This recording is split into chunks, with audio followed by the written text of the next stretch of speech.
السلام عليكم ورحمة الله وبركاته.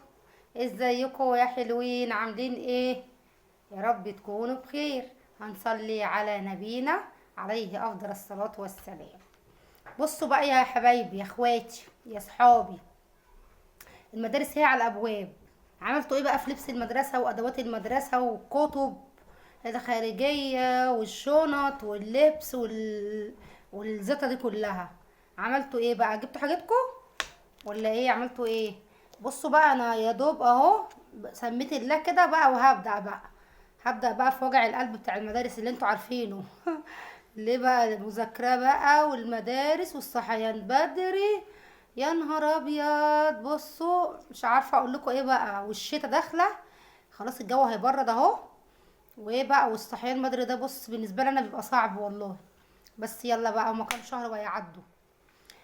بصوا حبايبي، انتوا ان شاء الله بقى تعملوا ايه عشان اللي ما جابش بقى اللبس وما جابش ادوات المدرسه وحاجات المدارس والكتب الخارجيه والكلام ده، يعمل ايه بقى؟ خلاص اهو فاضل حوالي اسبوع ولا 10 ايام على المدارس ان شاء الله. ربنا يجعلها سنه يا رب كده حلوه عليهم يا رب، بالنجاح والتفوق يا رب. علينا وعليكم يا حبايبي يا رب. بصوا يا قلبي، انا ايه، بدأت خلاص اهو دروس. انا عندي سنه 6 وعندي رابعه ابتدائي. تمام. بدأت مع بنوتي أمورتي الحلوة اهي، واقفة قدام عمالة تضحك اهي. وايه، بدأت كده معاه في الانجليزي. طبعا انتوا عارفين الانجليزي والرياضة هم اصعب مادتين. والعربي يعني هو صعب بس في النحو، لكن العربي بالنسبة لنا لان انا بذاكر لها العربي سهل. بس النحو مش سهل. النحو الشرح بتاعه مش سهل. لكن بقية المواد اللي عندك، العلوم، الدراسات بتاعت مرحلة ستة دي، بتاعت سنة ستة، مش صعب. هو الدراسات والعلوم انتوا عارفين بينطبق على الحفظ. طيب بصوا بقى، عشان ايه ما اطولش عليكم الفيديو بقى وتزهقوا وتقولوا ايه بقى، ايه ده كل الكلام ده احنا صدعنا. بصوا يا حبايبي، انتوا ايه اللي ما جابش بقى اللبس والحاجات دي يعمل ايه بقى؟ يا دوب كده في ال10 ايام دول يبتدي بقى يخطف. ايه ده؟ يعني ايه اخطف؟ يعني ما تنزليش تجيبي كل حاجه مره واحده، لا. هاتي مثلا مره تيشيرتين، لو انت عندك مثلا 2 في مدرسه، تيشيرتين مره، بنطلونين. اهو مثلا عدوا يوم واجيب اليوم اللي بعده مثلا. اه دي عايزين كتب خارجيه اهي. بص انا عملت ايه. يعني انا بدات اهو اول درس معاها الانجليزي، فنزلت جبت الكتاب. ما بجيبش كتب مره واحده، لا. بشوف طبعا على حسب المستر او المدرسه عايزين ايه، الميس. وبشوف هي هتشتغل معاهم في ايه، معاصر ولا تشتغل معاهم في ايه بالنسبه للانجليزي. المواد التانية تشتغل معاهم في ايه، في الاضواء ولا فيها سلاح التلميذ ولا في كتب تاني. لكن انا بشوف بعمل كده، انتوا كمان اعملوا كده، ما تنزلوش تجيبوا الكتب مره واحده. انا بقى ايه، بالنسبه ان هم المدرس بيشتغل في المعاصر، فانا ايه، نزلت جبت لها كتاب المعاصر قبل الدرس بيوم او ولا حاجه ولا بيومين. فانا ما بجيبش الحاجه مره واحده، ما تعمليش كده. ما تنزليش طخ طخ تنزلي تجيبي كله مره واحده بقى وتقولي بصي صرفتي قد يعني مبلغ.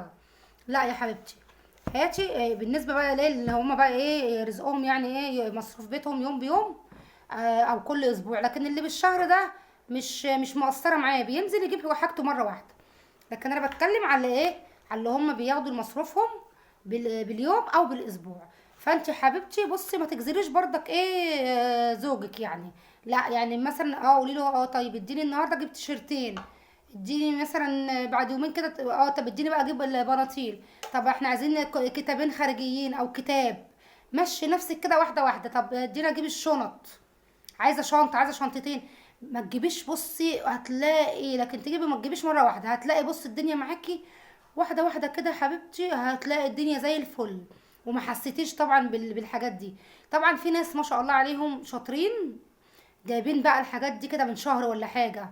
جايبين لبس المدرسه والشنط دي اول ما نزلت في السوق. في اماكن على فكره الشنط دي طول السنه موجوده، زي الموسكي والاماكن دي والتوحيد والنور. بص طول السنه الحاجات دي موجوده فيها.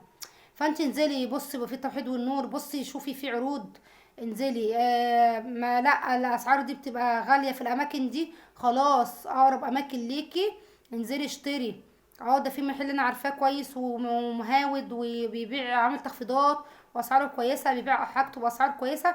انزلي واسالي هنا واسالي هنا، ما تدخليش المحل ومن اول سعر تشتري، لا انا ما بعملش كده. انا بروح المحل ده اسال، اروح المحل اللي بعده اسال واشوف كل حاجه خامتها ايه، هل الخامه دي احلى من دي، القماشه دي احلى من دي ولا ايه. حتى في الشنط برضو كده، ممكن اشوف، يعني ممكن اشوف مثلا شنطتين زي بعض نفس اللون ونفس الحجم بس تلاقي القماشه، تمسكي القماشه بتاعت الشنطه دي وتمسكي دي تلاقي القماشه مختلفه جدا. فخلي بالك من النقطه دي. تمام. انا بقى نزلت اشتريت الكتاب ده بتاع سنه 6 اهو المعاصر.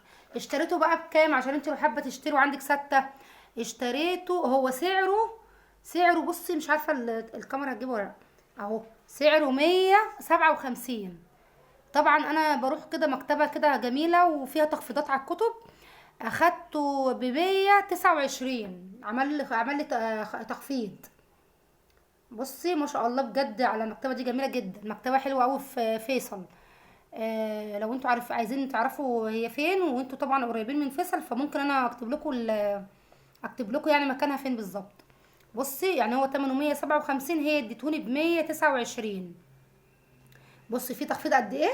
لكن ما شاء الله بقى في مكاتب تدخلي تقولي لهم انا عايزه مثلا كتاب كذا، يبصوا على سعر الكتاب، تقولي لها بكام، تقولك بصي سعره موجود على الكتاب، تبصي بقى على سعر الكتاب تلاقي مثلا ب150 ب200 ب157 زي كده، تقولك هو سعره ده وتدفعي زي ما هو مكتوب على الكتاب. لكن لا طبعا في مكاتب خلي بالك بتعمل تخفيضات.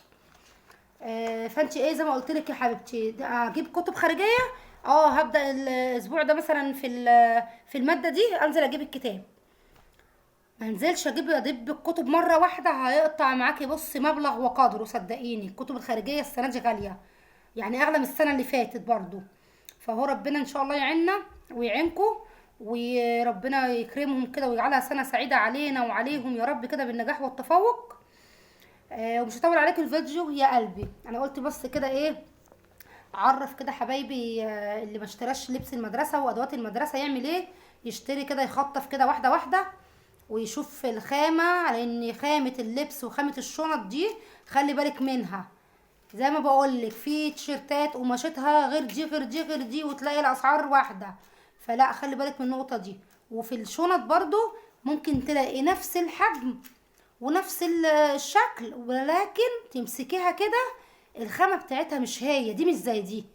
فخلي بالك يا حبيبتي من النقطة دي. تمام يا قمر؟ تمام، مش هطول عليك يا حبيبتي الفيديو، ومع السلامة، وان شاء الله اشوفك في فيديو جديد. مع السلامة.